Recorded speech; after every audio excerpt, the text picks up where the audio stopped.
everyone, it's Steph from Happy Place to Grow. Welcome back.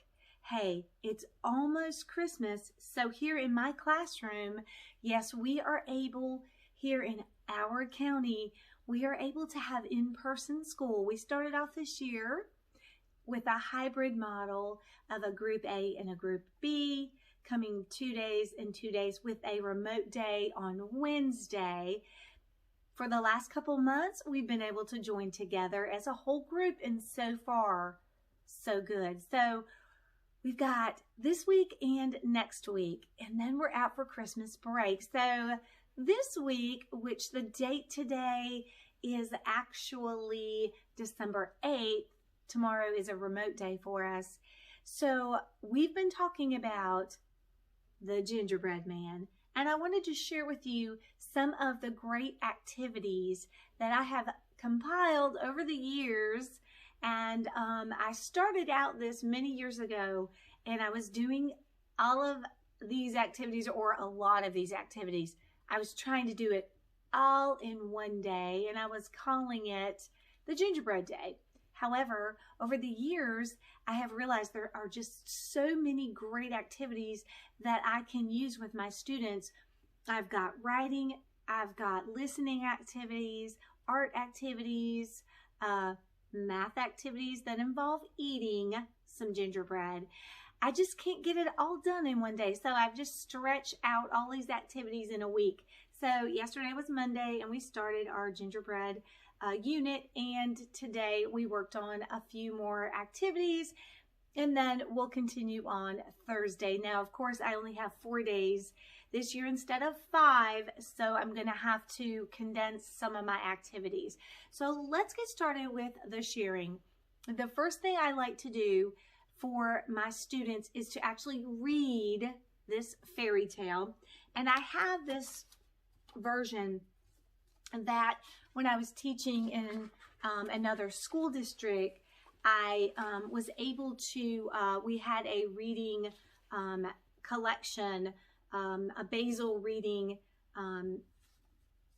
collection that we were using. And in that collection of stories, you know, when we used to use basil readers, I found this story called The Gingerbread Man. And it's actually where the students would have these pages in their booklets, in their reading books, and I would read the stories. So it's an oral storytelling, and I really love reading to my students, and I really love telling this story, and the version from this basil reader is just really well done. So I always start with this, and I did copy these out of the basil years ago to just use in school.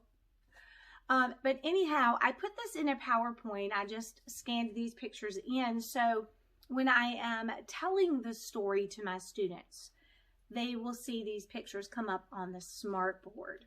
And then once we're finished, I take these pictures and I scramble them on my whiteboard, and I have the students come up and sequence the story events from the beginning to the end. So that's how I usually start out my unit. So that's what I did yesterday. And then today, of course, over the years, we have been able to grab stories from YouTube. So there's a really cute, funny version of the Gingerbread Man. So today we listened to that activity, and we compared this story to the story in YouTube.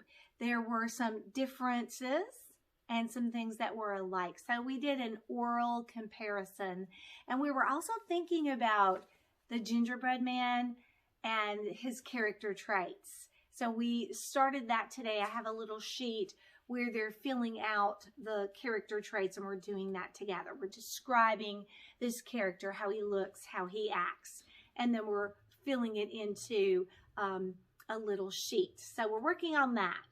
So that's how I usually start off. I also like to pull in some art. So let me show you the next thing we're going to work on. Let me just grab our little art project.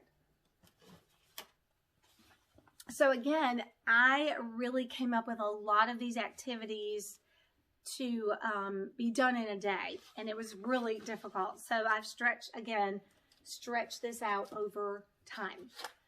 So years ago, I made a little stencil, and the way this art project is, it's really simple. So the students will get 2 pieces of paper, and they lay the tracer down, and I usually have them get out a white crayon because on this brown construction paper it's a little difficult to see pencil. So they're going to trace the shape of their gingerbread boy. And then we're going to, and let me just show you one that I've worked on over the years. And then we talk about how we can decorate our gingerbread boy. And I do my gingerbread boy under a document camera. And we talk about the different kinds of eyes they can do. Now, over the years, I have started having my gingerbread boys with no eyes because I have purchased those jiggly eyes, and that's what I let the students glue on. So this is an older version where we actually drew the eyes on. But we talk about the different kinds of candies that you might put on for a nose. And I always do a peppermint, and I tell them they can put a gumdrop or they can put a lifesaver, whatever. And I kind of model the different candies and what they might look like. And then we talk about a different kind of type of mouth. You might want to use frosting or licorice or some other kind of mouth. So this one has some frosting and then 2 little peppermints. And then this one, it looks like some licorice. So we just talk about the different ways that people might put different items they might put on their gingerbread cookies. Gumdrop buttons, we always add buttons, lifesaver buttons, or just maybe some cherries, or red candies, hot pepper candies. And then we frost, of course, we put a frosting collar. And of course, you can see on this one, I'm modeling the different ways that they could frost their cookie. Give them lots of options. And then we just talk about how they can decorate. So that's the first step. And that usually takes, you know, the whole day or the whole activity. Like, so if I'm sectioning off some time in the afternoon, this will be like a 30 minutes or 20 minutes. And then finally, they cut it out. Now, this sometimes gets a little squirrely because they have to cut around. And if they're not really careful, sometimes we end up with gingerbread feet that are odd shaped. I've had lots of different shapes come out and we've had to redo. And then finally, I tell them I'm going to punch their gingerbread cookie. You can see I've done this many years. And so I get a hole punch. I do this when they're not, you know, after school, when they're not in class. I punch it, and then I put some either yarn. I've used different materials. This yarn is really good because the color, and I had put a little piece of tape on that. However, sometimes it frays. So one year I used, I'm trying to see if I have, I don't have any with ribbon, but white ribbon is the best choice because it pulls through. It's very slippery. And so I have a spool of white ribbon that I'll use this year.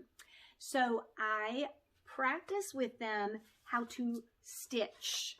And again, all these activities are just, I think, are really good. This is an art project, but it's also a fine motor. And so we talk about stitching, and I give them this model, and it does take some practice for some of them. So every time we're going under, and they have to pull it all the way through. So if they're starting over here, that string is really long. So sometimes it gets tangled, they have to untangle.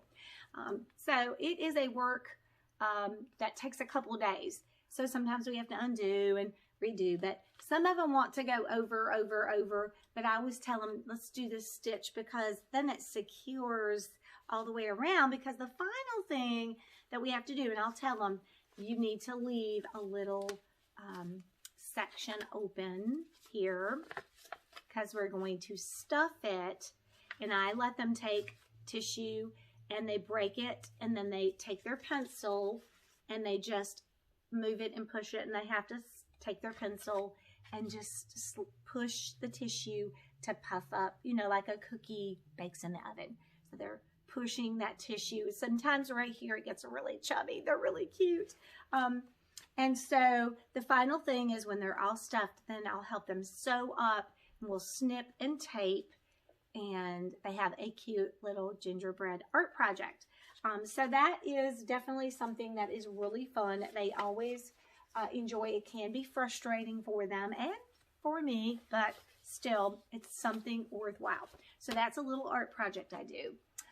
When we're talking about the gingerbread man, and of course the little old lady she's baking, she's rolling out the dough. Over the last several years, I've realized, you know, some of my students, maybe their families don't bake. Maybe they're just going to buy the cookie dough and put, you know, it's already prepared. So I always like to model what the dough and rolling out the dough. So yesterday I went to the store. I have a Scholastic News, and it talks about making gingerbread, and it talks about the wheat and the ingredients and rolling it out. So I went to the store, and I couldn't find any gingerbread. Whoa. I couldn't find any gingerbread dough, so I just got some sugar cookie dough just to show them what dough looks like. And I brought my flour to school, and so this was actually like little sections of dough for sugar cookies, and I just mushed it together. And then I showed the kids, I put a piece of wax paper down, and then I showed them how to knead the dough. I was under the document camera, and I showed them how to knead the dough, and then I rolled it out. And then, of course, I have these little gingerbread cookie cutters, and we talked about how you have to lay them flat and press them, and that the edges are sharp in a way that can cut into the dough, and then you lift it off and put it in the pan and bake it. And last year I was able to find this cute little baby. They loved that one, baby gingerbread. So I actually wanted them to experience what dough looks like, and just in case, you know, our families are changing. Everything is very convenient. It's already done. Sometimes families are busy and maybe they don't bake. So I wanted to let them, they're hearing the story, The Gingerbread Man, and there's somebody making cookies. I wanted them to see what that actually looks like. So, and my kids were really fascinated by that. So I thought that was good. I also like to bring in ginger because, you know, I tell them that gingerbread is the cookie that bites you back because, you know, ginger's pretty sharp, and I always just take it around and let them smell it because it's very strong. So I do that, and we did that today. So that was all today that we did with the story. We had the second version of the Gingerbread Boy, and then I showed them the dough, and we did the little Scholastic Reader. Thursday, when they come back, we're going to do the art. Now, here are a few other little activities that I like to do. Some math. So, over the years, I have collected different activities. So, this one is one that we do with measurement. So, I give each child a gingerbread boy. Now, the first time I did this, I had the kids color these. So, I already have several that are just made. So when I do them in small group, we already have them. And then we're using cubes. And this sheet, I'm trying to see if I can see who this is Ames. So I must have had this or found this somewhere. I'm not really even sure. You know, when you're teaching 27 years, you have a collection of things. You don't even know where you got it. I don't even know. This says the Gingerbread Man. And so what you do with this activity is, first of all, we estimate the height, the head length, the leg length, the arm, and then the arm span. And so we're using cubes, we'll be using cubes. And we talk about the units of measure. And we're talking about being accurate as much as you can with a unit of measure, like a cube. And that when you're measuring, I say bumper to bumper. So if we were doing the arm span, then we want to start that cube at the farthest point and not go over too far or be in the gingerbread area too far in, because we want it to be accurate. So we talk about that. And so the first thing on this sheet, it says to estimate how many cubes. So a lot of times to start off estimation, I might, if I were going to do the height, then I would start off and say, okay, we're going to measure how tall, and this is what 1 cube looks like, or maybe 2, to give them a feel for how long or tall that gingerbread is. So their estimate that they're going to do can be as close, you know, thinking about the size of that cube compared to the gingerbread. About how many cubes do you think it's going to take to measure his length or his height? And you can get those measurement words in a fun way. So after we estimate all of those body parts, then we're going to actually measure. Now here's where first graders, and probably other students too, but I definitely know first graders, after we start measuring, they want to erase their estimates because it wasn't correct. So I just tell them, remember, that was just a guess. We're just seeing and checking how close we were. So don't erase them, but they definitely want to erase because they think they've done it wrong, you know. So the concept of estimation for them is, it's not quite there yet. They don't really understand it. So I always do that with them with the measurement. And then after, I have a little data sheet. So after we measure, then I'm just going to check here and see if I've got that. I think I have it. Yeah. So I created this to go with this activity, to expand it. So after we measure all those body parts, then we're going to go back and check our data, and I have some questions. It says which body part was the longest, which body part was the shortest, was the head longer than the arm, and we just fill that out according to the information that we collected. So that is a math activity you can do with the gingerbread. I also found over the years, again, a collector, this cute activity. Not really sure where I got it. However, this one actually was free, and it came with the little cards, which are really cute. It's already marked for them, so they kind of know the start and the stop of the measurement, which if they're first learning to measure and compare, it's good to have these lines already drawn for them. And in this activity, they are going to be measuring different gingerbread people, and they're just going to tell how many cubes tall each was, A, B, C, D. So this could actually be a center that you have, or it could be an independent activity that they pull. I'm actually going to let my TA do this with the kids as just another little fun activity to reinforce the skill of measuring. Not really anything major there, just kind of fun, an extension to measuring. So that is a few of, those are a few of my math activities. Now I definitely like to involve one more math activity.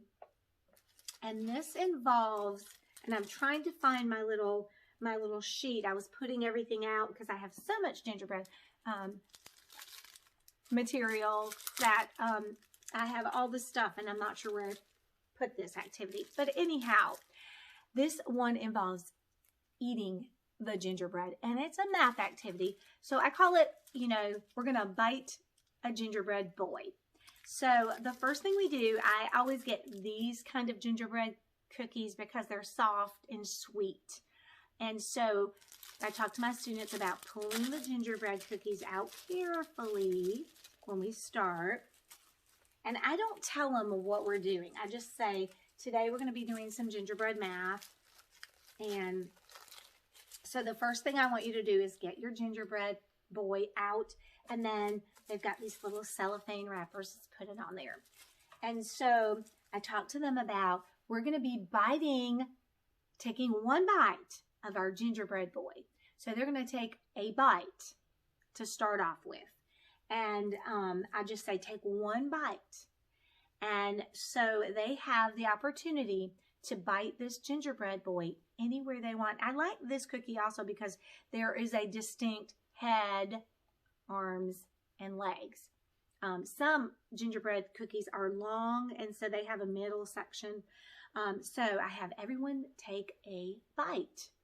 And then I say, put your gingerbread boy back down.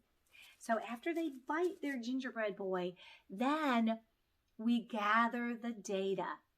And we find out how many kids take a bite of the head. And more often than not, they're going to take a bite of the head, because that's just the biggest part, and it's right there. A few students will bite an arm or a leg, and I always join them, and I'll usually bite one of the legs. And I have my sheet somewhere. I'll gather it in just a second and pull it out. And then on my whiteboard, we find out how many kids took a bite of the head, or an arm, or a leg. And on my sheet, I have left arm, right arm, which is kind of tricky because if they're looking at it, it's laying down, you know, I count this side as the left side and this side. But if they, if they pick it up or if I'm holding it, you know how that goes. But I usually just say, if you're looking at your gingerbread, this is the left side, this is the right side. So that's how we do it. And then again, I created a data sheet where I'm asking them, which body part got the most bites, which body part got the least bites, and then we're just collecting that information. And then when the activity is over and we've collected all the information, if they like their gingerbread cookie, they can eat it. So that one's always fun and they like it.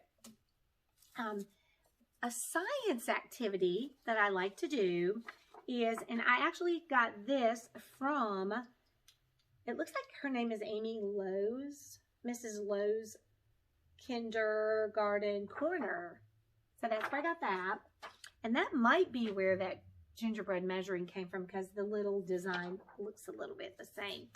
But anyhow, what you do here is a little science experiment, because we talk about the fact that the gingerbread boy gets to the riverbank. He can't go in the water. If he does, he's going to melt away. And so we talk about the fact that when a cookie goes into milk, it gets soggy. So we start to make a prediction. And I usually get a little tub of water. This one is really, really fun because it's an experiment, I say. So we get our water. This is the river. And then for this activity, I actually get a harder gingerbread. I think one year I did use this cookie. And but since that time, I get the little harder cookies. So, oh, that really smells like ginger. These don't smell so gingery because they're gingerbread light. That's what the kids really like. Okay, so a couple years ago when I got this, before I got this activity, I actually created my own sheet, and it says Gingerbread Science. The gingerbread boy did not want to fall into the water. And then this was in the days pre-COVID. I said, discuss with a partner why he didn't want this to happen. So if it's not a COVID year, you can do that. And then it says experiment with the gingerbread. You will need a cookie and a cup of water. So one year, the first year I did this, I had each student had their own cup and with their partner, and they actually did the experiment. And together, the first thing we did was predict. It says, predict what will happen to the cookie when it goes into the water. Include how how it will look, what's going to happen, about how long it's going to take. So this was a partner activity that I created. And then after we let the cookie stay in the water for a while, then we checked the results. So that happened a little bit later. Then I found this really cute little simple one, gingerbread science experiment. And it's the same thing, except I do a whole group. I've got this here, the river. In the story, the Gingerbread Man, he did not want to get wet. Today we will find out what will happen when a gingerbread man gets wet. So it says, the first little box, so this is a really simple activity. It says, this is what the gingerbread man looked like before he got wet. So we'll all just draw this little shape. And then we go to the next box. It says, this is what I think the gingerbread man will look like after he gets wet. So again, predicting what we think will happen. And we'll discuss some changes we think might occur. What's going to happen to the cookie? What do you think? What do you think will happen to the water? Will the water change? So we kind of discussed that, and then I let them draw what they think. If they think the gingerbread cookie is going to break into pieces, then they are going to draw little pieces. And then finally, we put the gingerbread man in the water, and we let it sit there for a while. Now, one year, one of my students said, and I thought this was great, he said, Mrs. Davis, a river is flowing, and our river is still. And so I said, you're right. So I started taking the container and moving it. And as soon as I did that, the gingerbread boy just kind of broke up. And so it was a really great way to talk about the difference between water that's still and then how much more damage can happen to the gingerbread man if the water is flowing like a river. So finally, we'll draw the results. And I usually have them draw the little container because normally the water will get to be like a yellowish color, and they'll bring their crayons. And then finally it says my prediction was correct or incorrect. And again, we talk about a prediction is just a guess. It's fine if yours was not what actually happened. We say that's okay. So that's always really fun, and we have a lot of good laughter when he finally breaks up into pieces. We do lots of drama. Now, the final thing I'm going to share with you is a writing activity that I do with my students. Again, I've had to go from a day to a whole week. When I first started this off, this was an activity I did right away, and it's really fun to see what the students' imaginations will dream up. So we talk about the gingerbread boy, and we talk about the fact that when he gets to the river bank, he has to make a choice. So what we do in this writing activity is we say, what if we give the gingerbread boy a new ending? What if when he gets to the river bank, he doesn't get on the fox's back? And then we start brainstorming different things that can happen to him when he gets to the riverbank.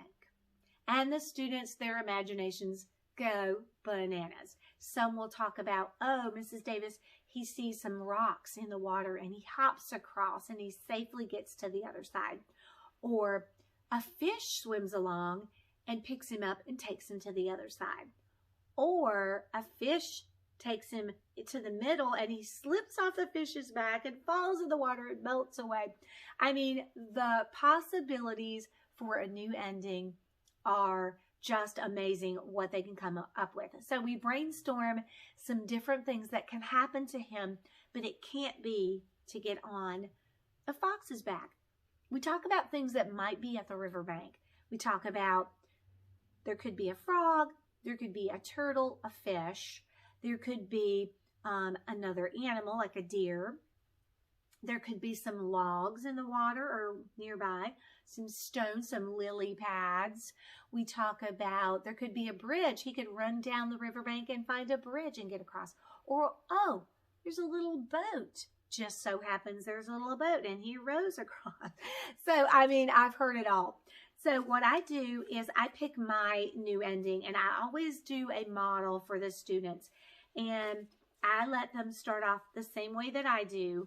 The gingerbread boy was at the river bank, and I tell them they can use boy or man. So we all start off the same way. And then I tell them what my gingerbread boy is going to experience. And I try to use some interesting words like I had when he spied some large rocks. He devised a plan quickly. He took a huge leap and landed safely on the first rock. Jump, jump, jump. He kept on hopping.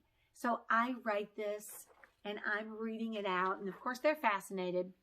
On the last rock, his foot slipped. He lost his balance and fell into the cold water with a splash. Suddenly, a friendly fish swam underwater and lifted him to the other side. He said, "Thanks," and the fish swam off.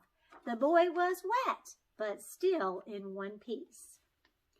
And so that was my new ending to the old tale. And then, of course, I model out and I tell the students, when we get done writing, we're going to illustrate, and I have them section their paper off into 4 parts. And of course, I draw this out for them so they can see the events to the end of the story.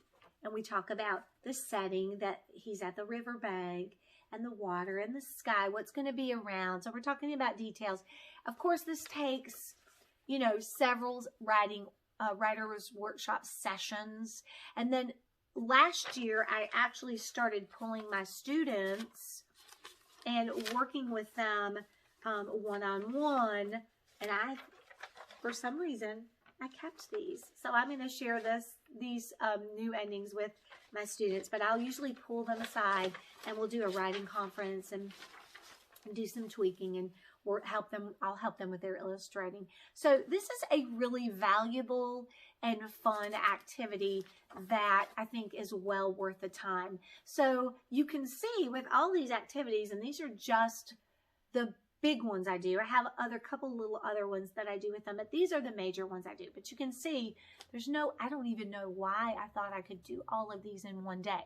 So I'm thankful that I decided that I was going to take a whole week to enjoy all of the gingerbread activities. So Thursday will continue, but I did want to share these with you. Let me just grab my gingerbread folder and see if I can find, this is how old all of my stuff is. I have it all in a folder. I do have some on a digital file. I'm trying to find my gingerbread, Bite a Gingerbread Boy in my originals here. Let's see if I can just, this is not going to happen. I'm not going to find it. Oh well.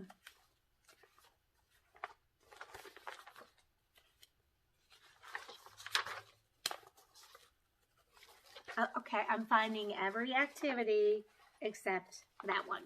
Of course, the one I really need. Okay, well, I'll just not show you that at this present time. If I come across it later and I can slip it in, I will do that.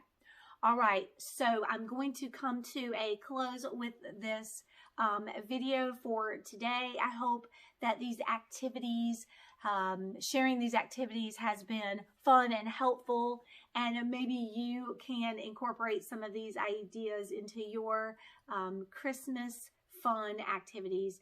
I definitely always include the Gingerbread Man, and of course, there's lots of versions of the gingerbread. I did grab a few of the other books that I like to read. The Gingerbread Girl is most recently come out, and She Goes Animal Crackers. And then these are a few that I've picked up over the years, and I love Jan Brett's The Gingerbread Baby and Gingerbread Friends. And she's got a great YouTube video where she's drawing her gingerbread baby out. and it's a great way for the kids to see how she does her artwork. So I do try to incorporate these versions into my week of gingerbread, all things gingerbread.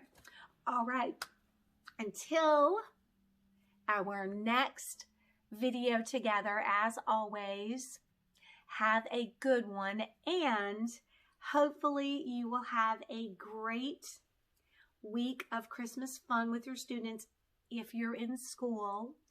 If you're not, I'm really sad for you because I know it would be hard to do a lot of these things virtually, but I think as teachers we are creative and maybe you can make some of that happen. All right, until our next one, as always, have a good one.